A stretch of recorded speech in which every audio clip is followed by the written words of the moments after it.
आइए दोस्तों, आज हम लोग पढ़ते हैं घातांक का एलसीएम और एचसीएफ। कैसे घातांकी संख्याओं का एलसीएम और एचसीएफ निकाला जाता है, इसको आज हम लोग निकालने का तरीका सीखेंगे। तो देखिए, सबसे पहले हमने लिया है घातांकी संख्याओं का एलसीएम कैसे निकालते हैं। तो घातांकी संख्याओं का एलसीएम निकालने के लिए हमें कुछ बातों का ध्यान में रखना जरूरी है। क्या है? तो ध्यान रखिए कि यहाँ पर जो भी घातांकी संख्याएं हैं सभी का आधार क्या है? समान है। जब समान आधार वाली घातांकी संख्याओं का एलसीएम पूछता है तो आपको एक बात ध्यान में रखनी है कि जो घात सबसे बड़ी होगी वही हमारा क्या होगा? इन संख्याओं का एलसीएम होगा। मतलब समान आधार वाली, पॉइंट आप यहाँ नोट करेंगे, पॉइंट में आप नोट करेंगे कि समान आधार वाली घातांक संख्याओं का एलसीएम सबसे बड़ी घात वाली संख्या होती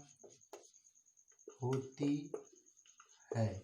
आपको क्या ध्यान में रखना है पॉइंट में कि समान आधार वाली घातांक संख्याओं में एलसीएम जब पूछा जाता है तो समान आधार वाली घातांक संख्याओं का एलसीएम सबसे बड़ी घात वाली संख्या होती है। इसका मतलब कि यहाँ पर दिया है कि 2 के पावर 2, 2 के पावर 3, 2 के पावर 5, 2 के पावर 10 का एलसीएम पूछा है।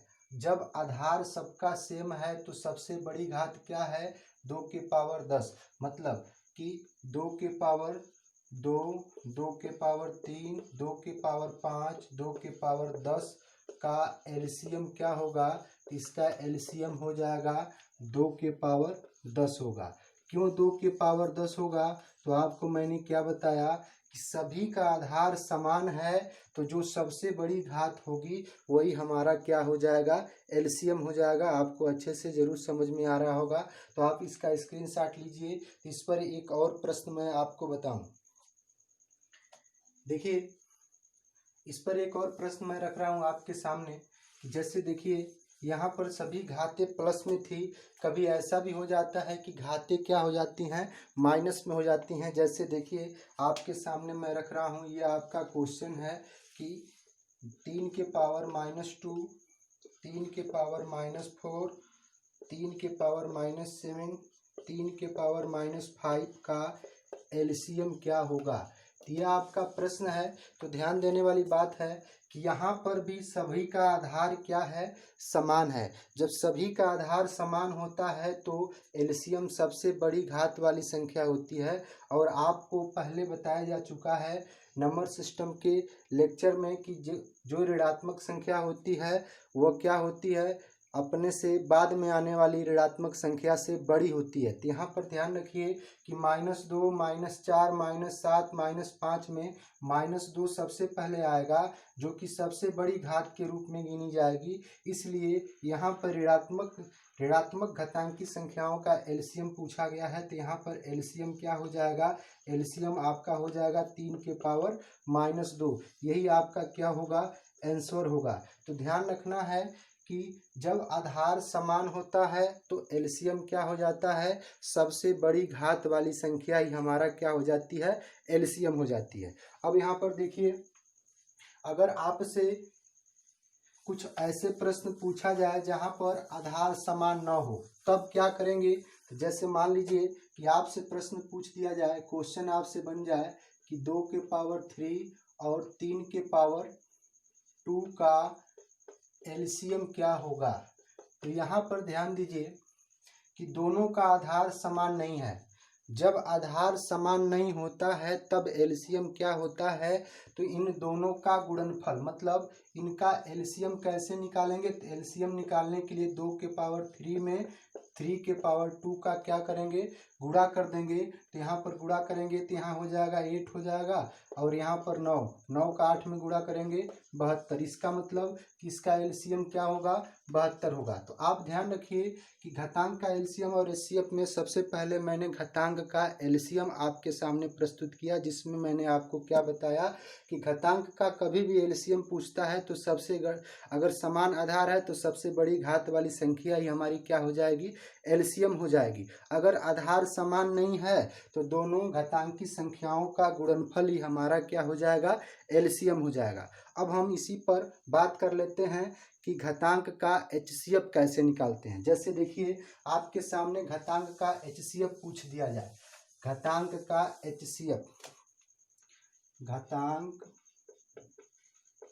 का एचसीएफ। अब घातांक का एचसीएफ कैसे निकाला जाएगा, तो जैसे आपके सामने प्रश्न रख दिया जाए कि 2 के पावर 3, 2 के पावर 4, 2 के पावर 6, 2 के पावर 8 का एचसीएफ क्या होगा, एचसीएफ।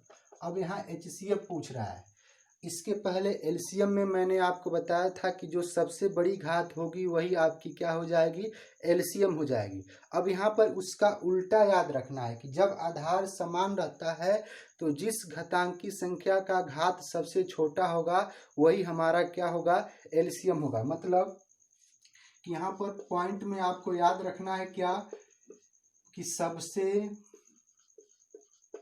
छोटी घात वाली संख्या एचसीएफ होगी, एचसीएफ होगी। कब होगी सबसे छोटी घात वाली संख्या एचसीएफ होगी, जब आधार समान रहेगा तब सबसे छोटी घात वाली संख्या ही क्या होगी, एचसीएफ होगी। इसका मतलब कि इसका एचसीएफ क्या हो जाएगा, तो इसमें ध्यान रखिए इसका एचसीएफ निकालने के लिए 2 के पावर 3, 2 के पावर 4, 2 के पावर 6, 2 के पावर 8 का एचसीएफ पूछा है। तो 3, 4, 6, 8 में जो 3 है वो क्या है, छोटा घात को प्रदर्शित कर रहा है, इसलिए यहाँ पर एचसीएफ क्या हो जाएगा, 2 के पावर 3, यही हमारा क्या होगा, एचसीएफ होगा। अगर मान लीजिए कि ये माइनस वाली संख्याओं में दिया है, जैसे घातांक संख्या ऋणात्मक हो, जैसे देखिए आप इसका स्क्रीनशॉट लीजिए तो एक और क्वेश्चन मैं आपके सामने रखूं। जैसे देखिए मैं प्रश्न आपके सामने लिख रहा हूं, जैसे आपके सामने प्रश्न रख दिया जाए कि 2 के पावर -3, 2 के पावर -4, 2 के पावर -7, 2 के पावर -11 का एचसीएफ। अब यहाँ पर भी ध्यान रखिए वही नियम है, बशर्ते यहाँ ध्यान रखना है कि घातांक संख्या का घात जो है वह क्या है, माइनस में है। जब घातांक संख्या का घात माइनस में हो जाता है तो बड़ी घात वाली संख्या और छोटी घात वाली संख्या में थोड़ा सा अंतर हो जाता है।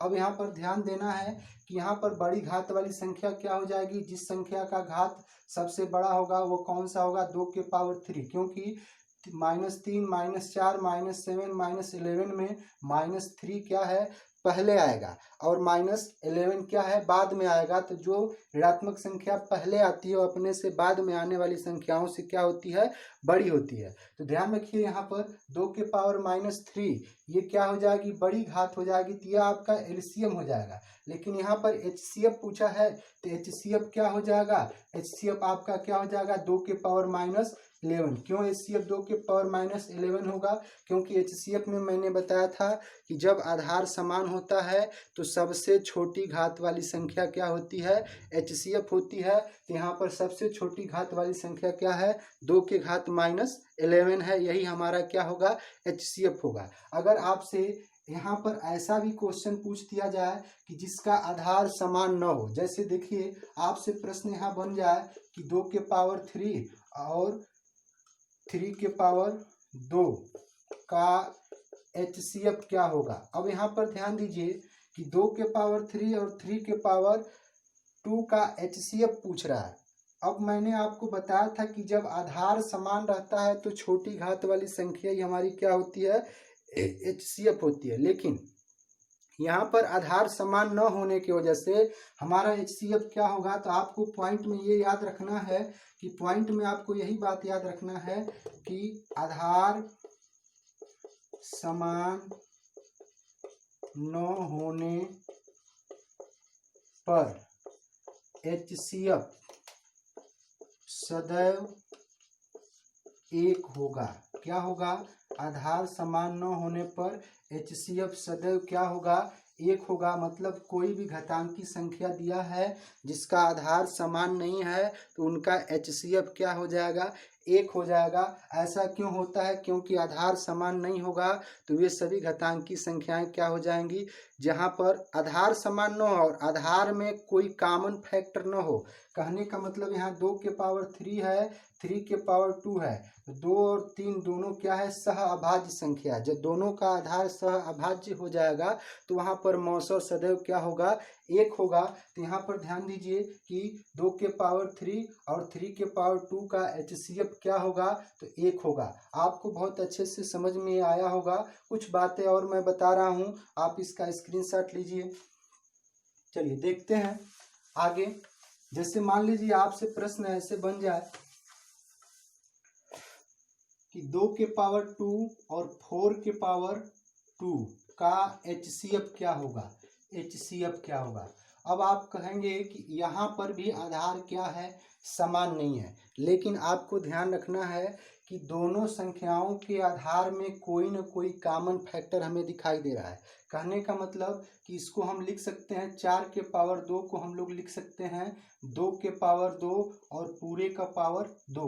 अब यहाँ पर 2 के पावर 2 का मान क्या हो जाएगा, 4 हो जाएगा और ये क्या आ जाएगा, 2 ऊपर हो जाएगा। तो ध्यान रखना है कि 2 के पावर 2 का घात क्या हो जाएगा, 2 हो जाएगा। अब यहाँ पर आपका क्या हो जाएगा, 2 के पावर 2।